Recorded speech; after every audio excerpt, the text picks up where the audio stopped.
से चर्चा करेंगे आईटी पॉकेट्स की, जिसमें कहीं न कहीं हम ये मान के चल रहे हैं कि निवेशकों को वाक़ई इस वक़्त एक बेहतर नज़रिए की आवश्यकता है। अ, रवि, ये ज़रा बताइए, आईटी स्टॉक्स में किस तरह का की रणनीति फ़िलहाल होनी चाहिए? टीसीएस के नतीजे की पूरी जो अनुमान थे, वो भी हमने अपने दर्शकों के सामने रखा और इन सब के बीच में आपका विश्लेषण क्या कहता है? जी, आपने क्लियर बताया और जिस तरीके से अभी आपने डिटेल यहाँ पर शेयर करी है, उसका एक इम्पैक्ट यहाँ पर इन्वेस्टर को समझना ज़रूरी है। और इस समय मुझे ऐसा लगता है कि टीसीएस में अगर आप इन्वेस्टमेंट की राय देख रहे हैं, तो आपको थोड़ा-सा वेट करना चाहिए और 3650 इस समय चल रहा है 37 के पास, लेकिन 3650 से लेके 3550 ये ऐसे रेंज है जिसमें कि आप इन्वेस्टमेंट की राय ले सकते हैं और वापस अपसाइड टारगेट देखते हैं, तो 39 50 और 4000 के लेवल्स आपको अचीव होते हुए नजर आएंगे। अब रिस्क रिवॉर्ड रेशियो को अगर यहाँ पर देखते हैं, तो मुझे लगता है कि आपको 150 पॉइंट्स का आप स्टॉप लॉस लेकर यहाँ पर चल सकते हैं। तो ओवरऑल टीसीएस के लिए डिप पे बाय की स्ट्रेटजी ज्यादा अच्छी है और वैसे भी रिजल्ट से पहले जो एक्सपेक्टेशन थी उसकी वजह से करेक्शन यहाँ पर देखने को मिल चुका है, क्योंकि पिछला हाई जो है वो 3880 का था और इस समय एक करेक्शन यहाँ पर दिख चुका है। लेकिन पूरे आईटी पैक में अगर जाते हैं तो मुझे लगता है और दूसरे काउंटर जैसे आपके विप्रो है, इन्फोसिस है, इनसे थोड़ी दूरी अभी बनाकर रखिए, क्योंकि इनमें थोड़ा करेक्शन यहाँ पर और देखने को मिल सकता है। तो अगर अगर 4 स्टॉक्स का कंपैरिजन करें, यानी कि विप्रो का या फिर इन्फोसिस, टीसीएस और एक और ले लेते हैं एचसीएल को, तो मुझे लगता है कि 2 काउंटर अच्छे हैं और 2 काउंटर अवॉइड करने चाहिए। विप्रो अवॉइड रखिए और साथ ही यहाँ पर अगर ऐड ऑन करना है तो आप एचसीएल या टीसीएस इन दोनों को आप ऐड ऑन करिए। दोनों के चार्ट स्ट्रक्चर अच्छे हैं, दोनों में फंडामेंटल नंबर्स यहाँ पर डेवलप हो रहे हैं और अपसाइड के लिए इनमें पोटेंशियल है। बाकी इन्फोसिस और विप्रो से दूरी बनाकर रखें। तो बिग फोर आईटी कंपनियों में एचसीएल टेक, टीसीएस ये अच्छे लग रहे हैं। इन्फोसिस, विप्रो को आप अवॉइड कर सकते हैं। यह है नतीजों से पहले सलाह। कल 2 दिग्गज आईटी कंपनियों के नतीजे आने वाले हैं, उसके पहले ये रणनीति आपके लिए। इस बीच हम देख रहे हैं कि बाजार में रिकवरी अच्छी खासी है। निचले स्तरों से 105 अंकों की रिकवरी इस बीच देखने को मिली है। एकाएक ये रिकवरी इस वक्त नजर आ रही है मार्केट में। और बैंक निफ्टी में भी देखेंगे तो यहाँ पर भी करीब करीब 116 अंकों की तेजी इस बीच देखने को मिल रही है। निफ्टी आ चुका है हरे निशान में और बैंक निफ्टी भी अच्छी मजबूती के साथ यहाँ पर कारोबार कर रहा है। चलिए कुछ और भी स्टॉक्स पर नजर डाल लेते हैं जहाँ पर की तेजी है। इसमें एनबीसीसी पर एक बार राय ले लेते हैं। यहाँ पर भी अच्छी बाइंग नजर आ रही है। सुबह ऑर्डर विंग की खबर आई, अभी थोड़ी देर पहले फिर से एक ऑर्डर जीतने की खबर आई एनबीसीसी के लिए और अब 92 के पास ये स्टॉक कारोबार कर रहा है। अमोल, क्या कोई ट्रेड लेना चाहिए एनबीसीसी में इस बीच? आई थिंक अभी फिलहाल के लिए तो नहीं लेना चाहिए, बट ब्रॉडर टेक्सचर काफी बुलिश है स्टॉक का। हायर बॉटम फॉर्मेशन है और कंसिस्टेंटली स्टॉक ब्रेकआउट भी दे रहा है, तो सस्टेन हो रहा है। थोड़ा एक्सपेंसिव है, कल भी चला था, आज भी 1-2% ऊपर है। इसके लिए मैं थोड़ा सा वेट करूंगा, but buying on deeps strategy काफी प्रॉमिसिंग रहेगी इसके लिए। 86 और 85 ये दो क्रूशियल सपोर्ट्स लेवल है। जब तक इसके ऊपर स्टॉक ट्रेड हो रहा है, आई थिंक ये जो बुलिश फॉर्मेशन है वो कंटिन्यू रह सकता है। आने वाले दिनों में ये स्टॉक 100 रुपए के आसपास भी दिख सकता है।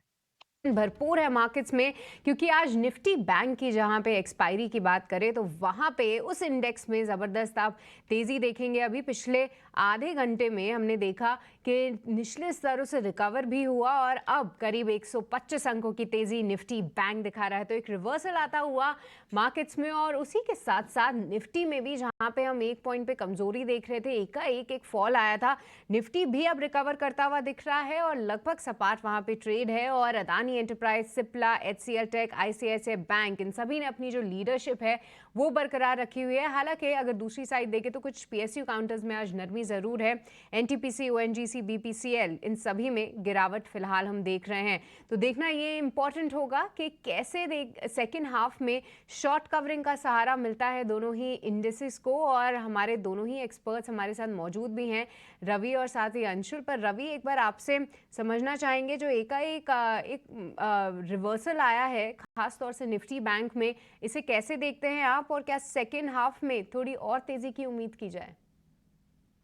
देखिए, ये तो अब 2 बजे के बाद तो रैली एक्सपेक्टेड थी, क्योंकि जिस हिसाब से यहाँ पर ऑप्शन डेटा को अगर आप थोड़ा सा देखने की कोशिश करें तो 47,300 के नीचे जाने को तैयार नहीं था। पुट राइटिंग काफी स्ट्रांग थी, तो इसी वजह से ये रिकवरी यहाँ पर देखने को मिल रही है और मुझे लगता है कि आज की एक्सपायरी जो है वो 47,400 415 के 420 के आसपास होती हुई नजर आएगी। और जो बैंक निफ्टी में खासतौर से जो अभी इस समय ऑप्शन के प्रीमियम है वो थोड़े से इंक्रीज होते हुए नजर आएंगे। और रही बात पूरे के पूरे ओवरऑल पैक की बात की जाए तो मुझे लगता है कि इस समय बैंक निफ्टी जो है वो थोड़ा सा अग्रेसिव तरीके से अप ट्रेंड लिया है। तो थोड़ा सा अगर डिप आता है तो वापस से बाइंग मोमेंटम 3:30 बजे तक अभी यहाँ पर कंटिन्यू रहेगा और गिरावट के संकेत यहाँ पर काफी कम होते हुए नजर आ रहे हैं।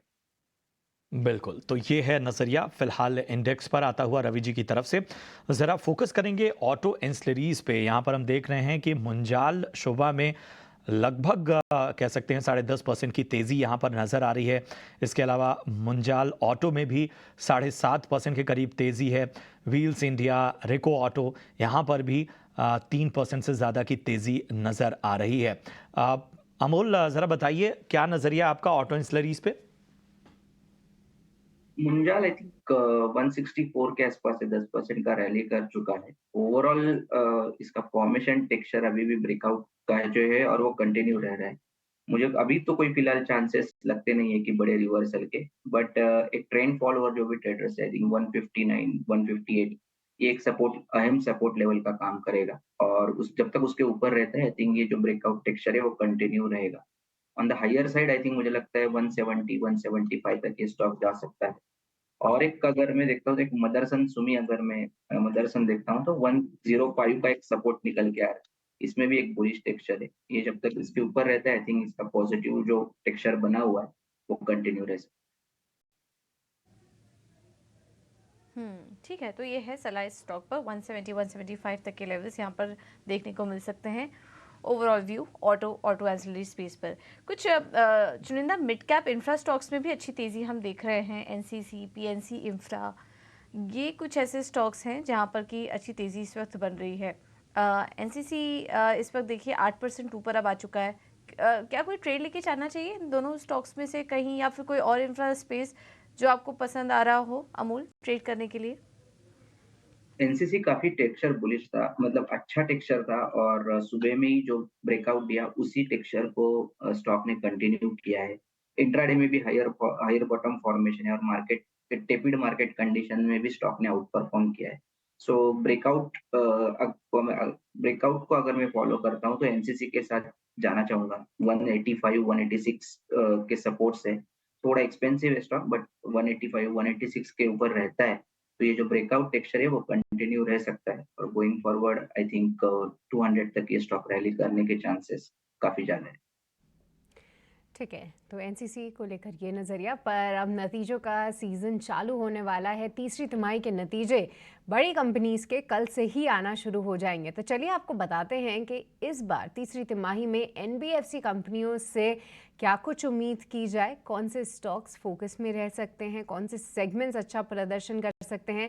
ये पूरी जानकारी लेकर मेरे सहयोगी गौरव हमारे साथ जुड़ चुके हैं। गौरव, बताइए क्या कुछ उम्मीदें हैं एनबीएफसी सेगमेंट से? तो जैसे कि अपना रिजल्ट सीज़न आने वाला है और इसी के चलते हुए देखते हैं कि कंसेंसस का क्या मानना है फाइनेंशियल्स को लेके। तो अगर हम बैंक्स की बात करें तो कहीं पे हमें दिसंबर के मंथ में काफ़ी अच्छी ग्रोथ 16% वाई ग्रोथ देखने को मिली है। और आगे जाके कंसेंसस का मानना यह है कि इन्हीं लाइंस पे बैंक्स का भी ग्रोथ रहेगा, पर कहीं पे जो प्राइवेट सेक्टर बैंक्स है उनका ग्रोथ ज़्यादा रहेगा पब्लिक सेक्टर बैंक्स को अगर हम कंपेयर करें तो। उसके अलावा ग्रोथ जो है आगे जाके बैंक्स में वो कहीं पे मॉडरेट होने की चांसेस है, क्योंकि हमने हाई बेस देखा है बैंक्स में। और आगे जाके कहीं पे अनसिक्योर्ड लोन्स और एनबीएफसीज के लोन्स पे जो रेगुलेटर के काफ़ी सारे कंसर्न्स आ रहे हैं, और इसी के चलते हुए अगर हम क्रेडिट कॉस्ट की बात करें तो वो कहीं पे आगे जाके बढ़ने की आशंका है। कॉस्ट ऑफ फंडिंग जो है वो भी बढ़ने वाला है, क्योंकि ये तो चीज़ हमने पहले भी देख चुके हैं कि कॉस्ट ऑफ फंडिंग बढ़ते ही जा रहा है। कासा रेशियो जो है वो कहीं पे की वॉचेबल रहेगा इस क्वार्टर्स में, क्योंकि वो डिसाइड करेगा बैंक्स के निम्स कैसे रहेंगे और अर्निंग्स कैसे रहेगी। उसके अलावा एसेट क्वालिटी की बात करें तो वो भी कहीं पे हेल्दी रहने की आशंका है। अगर हम एनबीएफसीज की बात करें फाइनेंशियल्स में ही, तो एयूएम ग्रोथ एनबीएफसीज का जो है वो भी कहीं पे हेल्दी रहेगा इस क्वार्टर में। पर आगे जाके निम्स पे जो प्रेशर है वो तो कहीं पे मेंटेन रहते हुए दिखेगा, क्योंकि वहाँ पे भी हमें कॉस्ट ऑफ फंड जो है वो ज़्यादा ही दिखने वाला है। उसके अलावा अगर क्रेडिट कॉस्ट की बात करें और एसेट क्वालिटी की बात करें तो ये दो चीज़ें रहेगी जहाँ पे काफ़ी अच्छे से हमारी नज़र बनी रहनी चाहिए, क्योंकि रेगुलेटर्स का जो कंसर्न है एनबीएफसीज को लेके वो इन्हीं दो चीज़ों में काफ़ी ज़्यादा देखने को मिला है दिसंबर और नवंबर के मंथ में। और अगर हम बात करें इन्वेस्टर्स के प्रोस्पेक्टिव से लेके तो कहीं पे कंसेंसस का मानना ऐसे हो सकता है कि उनका प्रेफरेंस इंडियन बैंक्स को ज़्यादा रहेगा एनबीएफसीज के कंपैरिजन में। तो आगे जाके जैसे कि अभी रिजल्ट सीजन आने वाला है, हम भी इन्हीं सब चीज़ों पे अपनी नज़र बनाए रखेंगे और बैंक्स और एनबीएफसीज में अपने जो भी इन्वेस्टमेंट्स है उनको ऐसे ही मॉनिटर करते रहेंगे।